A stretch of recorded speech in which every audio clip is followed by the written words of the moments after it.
Hey, what's up guys? It's Marf and welcome back to another video. Today I'm going to be discussing my first impressions for Forza Horizon 5. Now I've been playing the game for a few days now, and the way I'm playing it is through Xbox Game Pass. Now if you didn't know, right now I believe you can get 3 months of Game Pass for only $1, which is what I've done. So I haven't bought the game, but I have access to it until February. So I'm going to be playing it off and on until then, just kind of keeping up with the updates and trying new races and new cars to overall get a better picture of the game. But again, these are going to be my first impressions. This is not a review or anything like that, but I've had more than 5 or so hours to play the game and get through quite a bit of the story and the races, and so I'm going to just share my initial impressions. So if you want an overall idea of what this game is like, well, it's basically just Forza Horizon 4 Part 2. And for some people, that's going to be great.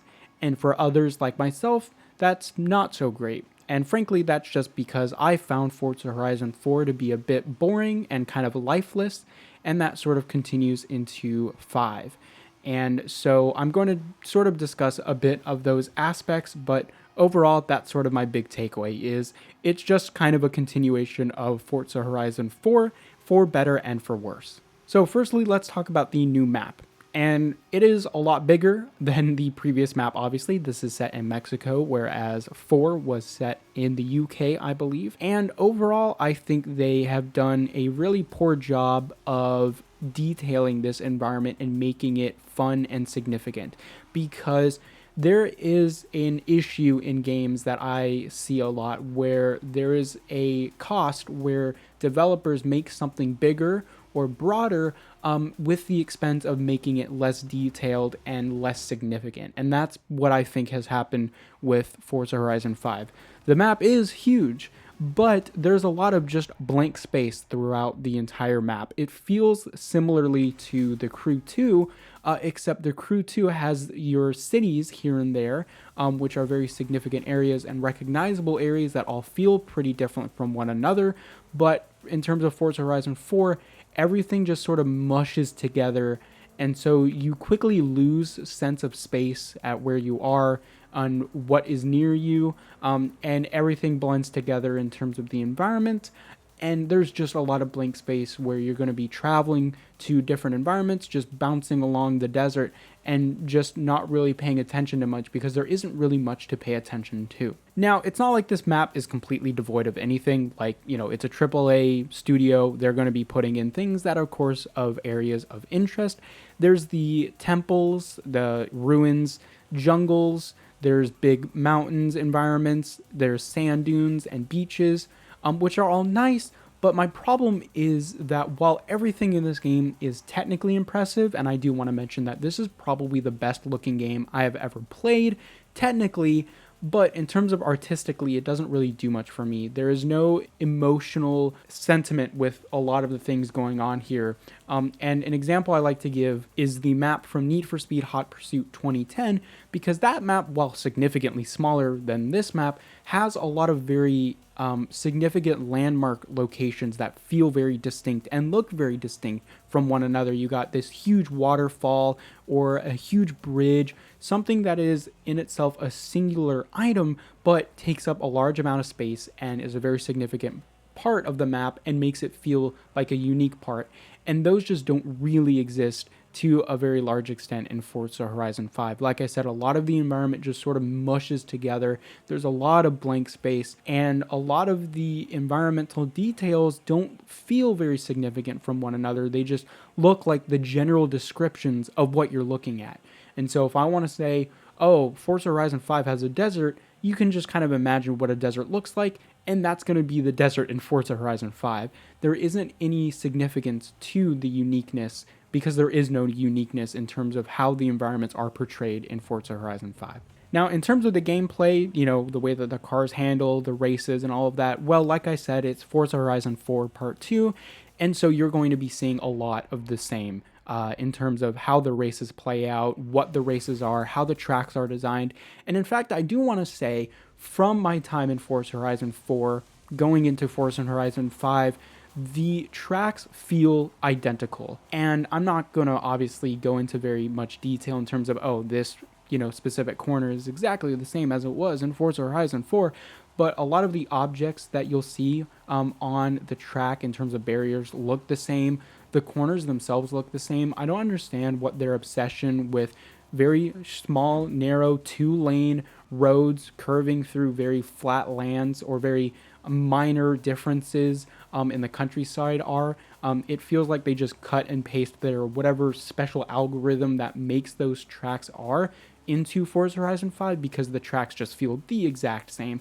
Now, there are tracks here and there that feel different, like driving on the beaches was a really cool experience, driving in the mountains was cool, but other than those really small and frankly insignificant compared to the scope of the game tracks, they mostly feel identical. Like, it's hard for me to feel any difference going from one track to another because all of the curves and corners and straightaways just sort of mush into one another, and there isn't one that sort of stands out. And what I'm trying to get at is there isn't a part of a track that I look at and I see, wow, that was really fun, really unique, and I want to play that again, because I just go on to the next race and I feel the same as I did in the previous race. And again, going into specifics is hard because I don't have the terminology and the time to break down all of these sort of things. But hopefully throughout the video, you'll notice that the way that my car moves compared to the environment looks the same. And just kind of quickly touching on the environment once again, there isn't a lot of areas for you to get a good sense of speed. When you're driving through a city, there is a lot of buildings and objects to the direct side of the track that you're playing on, which you pass by, and so that gives you a good sense of speed. A lot of that doesn't exist in Forza Horizon 5 because a lot of the landscape is just barren. And so 60 miles per hour for me feels like 10 or 20 miles an hour in other games, even when I'm in the city. And I think it's just something to do with the scale of the cars compared to the buildings. But when I'm in those dense environments, it does feel like I'm going really, really slowly. Now, just touching on the handling, again, this feels very similar to Forza Horizon 4. And it goes in the genre of simcade, which is a really weird genre because I don't understand. Because if I wanted to play a sim game, well, I'd play a sim game, maybe like Assetto Corsa Competizione, iRacing, something like that. Or if I wanted to have fun and play an arcade game, and again, that's not to say that sim games aren't fun, but if I wanted to have a crazy experience, let's say, and an arcade experience, I would play something like Need for Speed Heat or Asphalt or something along those lines, maybe a futuristic racing game. And so when you go in the middle of that spectrum, for me, the lines get very messy and the gameplay just doesn't work. And that is Forza Horizon 5's prime example, where its casual nature and atmosphere makes it so you want to be giddy and happy when you play. Of course, you should be competitive if you want to, but you're not trying to shave, 0.2 of a second off of your lap and you're replaying it every, over and over and over again. But you're also not just playing for the sake of playing and not paying attention to, the racing line, very detailed maneuvers and all of that. You're sort of doing everything in the middle.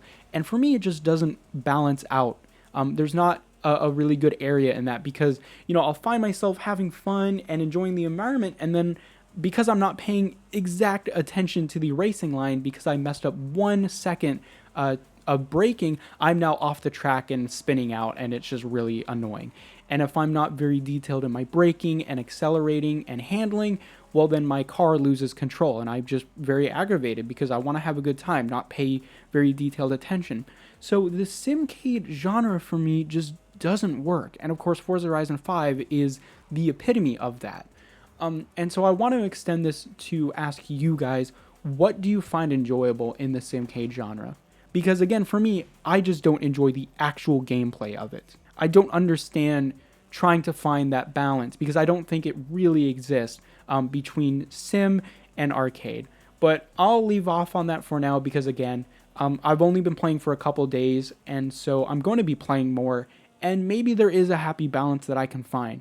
But for now, I just can't, and it's just really frustrating to play because I don't want to pay direct attention for like an hour just to get the perfect racing line, but I also can't, just play casually because I'm going to mess up the race. So, and just in terms of how the sense of speed feels, again, going back to what I mentioned earlier, there's not a lot of good visual effects and cinematic effects to make me really feel like the car is going fast or handling around a sharp corner.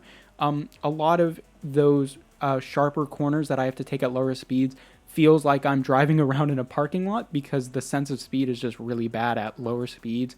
The cornering doesn't feel very good at those lower speeds. It just doesn't make me feel much of anything. And maybe that is because I've been desensitized. I'm used to those crazy effects in Need for Speed Heat or in Asphalt. And so maybe that is my fault for playing those other games before playing Forza Horizon 5, but I just need to feel something, and Forza Horizon 5 doesn't really give me that. But as I mentioned earlier, technically, this game looks absolutely amazing, and so a lot of the time, I just find myself admiring my car in a really cool environment, that looks nice aesthetically. Like, being in the photo mode is really cool, and looking at the detail of my cars is really awesome. Like, I love the fact that I can probably get one of the most detailed views of my favorite car, the Audi TT, in this game. I mean, it looks amazing and it sounds pretty good, and so that technical fidelity is great to have, and I'm not going to knock it against Forza, just because it has that and not anything else, and so I recognize that, and that's a big aspect to this game as well, is just collecting cars.